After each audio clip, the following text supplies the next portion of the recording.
All right, man. Well, we got I'm just preparing myself, taking some deep breaths because I gotta tell people, go through this story again, and it's one that's hard to do because it's one of those stories that we've known from the get-go where this was going to lead. When Joe Biden came out all strong in support of the $2,000 checks, there was all this hope and all this fanfare. And hell, we've talked about this every week that we've had this show now, that Joe Biden was going to deliver. And we're going to see this new era of progressive politics. Well, every step of the way, we've seen them walk back. They walked back initially when they came back from the $1,400 from the $2,000 checks to the $1,400 checks, and then employed an army of just drooling asshole pundits trying to convince people who know exactly what he said, trying to convince them that they actually did not understand it correctly because they can't do math, right? Just really bottom of the barrel, nasty stuff. Anyways, we've seen over the past couple of weeks, not only this initial move back from $2,000 to $1,400, they are preparing themselves for a capitulation on this. The fight is not lost. Bernie Sanders is in the trenches. There are people who are trying to make sure that this doesn't happen. I mean, even Ossoff and Warnock, I mean, it's hard to know like who's been given permission to speak against it and who's like actually fighting for it. Like I would imagine Bernie is. But yeah, I mean, it's annoying what is the unelaborated positions, right? Like even Warnock and Ossoff are on board for this shit. But still we're having negotiations against ourselves.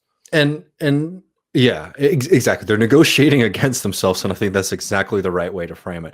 And we're going to come back after we play this sound, talk about this a little bit more. But I just want to update folks because again, these negotiations are sort of happening, in the back rooms. What we're getting more and more is that it looks like they're going to walk back, not just so they've already walked back from 2,000. Then they walked that down to 1,400, and now what we're hearing is that deadly word in Democratic Party politics: targeted. Right. And they're talking about targeting these payments, which means it's going to be lower and less people are going to get it.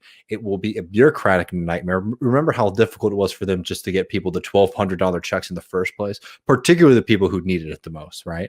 To do this kinds of means testing is going to be another bureaucratic nightmare to get it to folks who desperately need it when they have the power to get it out right away. They don't have to do any of this theater. They are just trying to play with the devil because many of them are very much infatuated with neoliberalism and austerity politics. And the main argument that we get, right, is this, we don't want people who are already comfortable, people who aren't suffering under this, COVID crisis to be getting the money, which is complete BS. And we'll get to that after this clip, actually, because this clip is very important to illustrate the walk back that we've seen over the past month from the Biden administration, which means, which you should hold in your heart as you get continually angry at this continued onslaught of people saying that the Biden administration is now going to be the most progressive left-wing administration we've had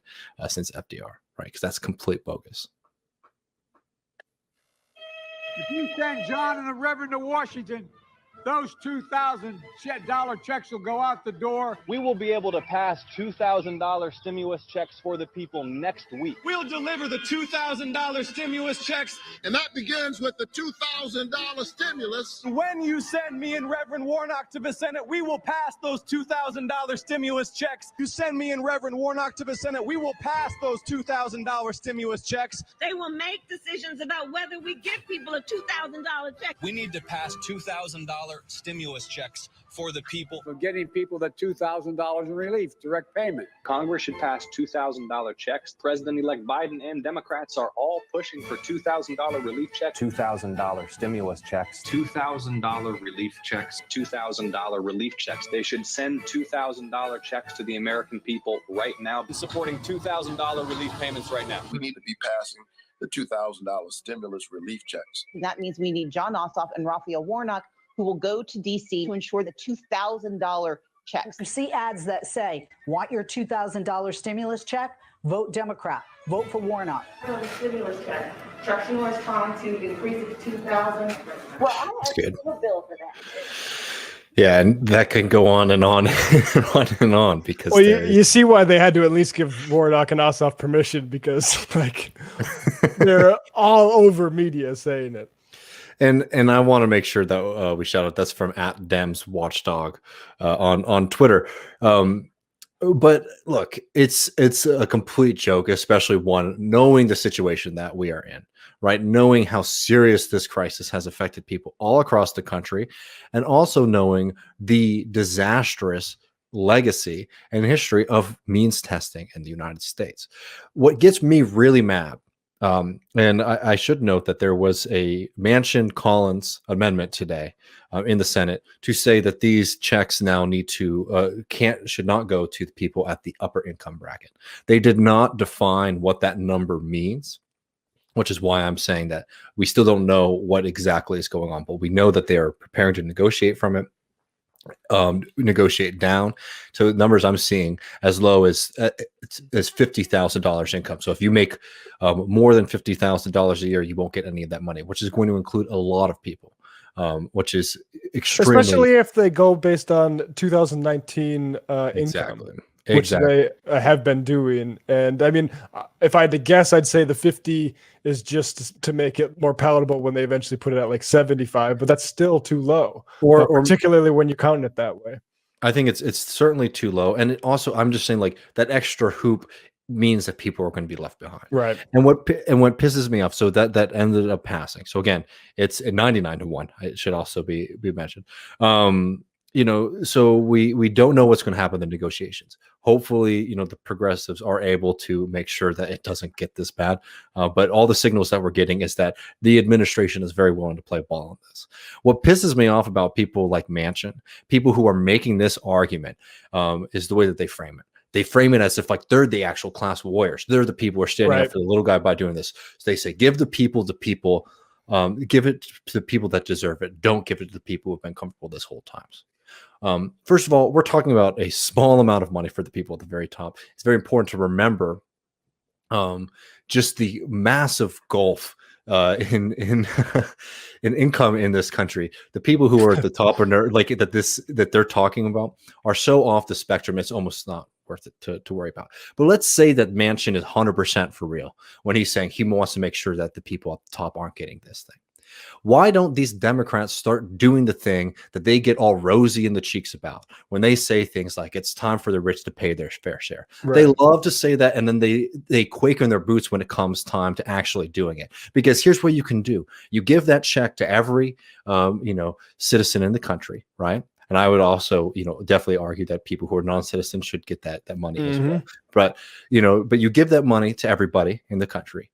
And then if you're so worried about the rich getting the money, then you take it back from them in taxes. You raise their taxes to pay for it. And hell, you raise it even more if you're so worried now, Manchin and the Republican Party, about inequities in the United States of America. It's BS. And we should 100% get on these guys, get on the Democrats about it, who are, waffling on it. But we really need to make sure that all these people who, they beat their chest and they say, I'm going to make the rich pay their fair share. They need to be standing up and making that argument to Manchin and the Republicans and all these people who are getting away with this BS talking point. It's the same argument against canceling student loan debt. It's like, well, if you're so upset with the high income earners that might have their debt canceled, tax their high incomes more. But get the money out the door. And then, I mean, the thing is, like, I got good news. We're overdue for raising taxes anyway. It has, even before we had to do stimulus checks, we got to raise taxes severely on, massive concentrations of wealth. And so, I mean, I don't see a problem here, really.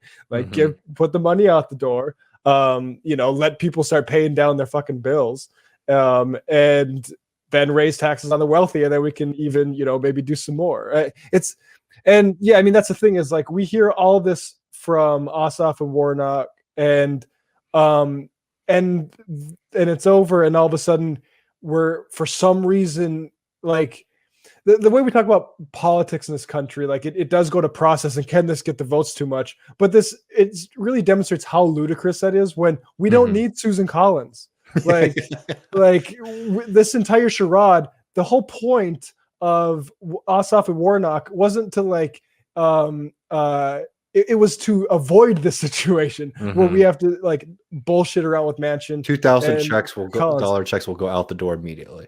And of course, like the truth is the money part of the Democratic Party loves that. All right. I mean, that's why they created in New York. That's why Cuomo did. I'm even forgetting what it's called now. The Independent Leadership Council. Is that what it is? Something like that. Yeah, the Independent Democratic Congress. Right. Congress, IDC. Yeah. I mean, this is the Democrats are compromised by money and capital.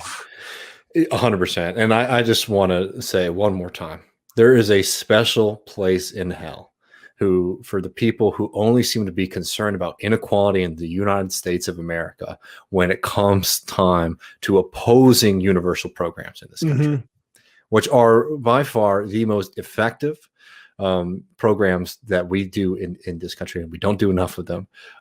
Targeted programs have been a disaster, not only because they are inefficient, but because they create stigma and all of these other problems as well. So yeah, special place in hell for those people.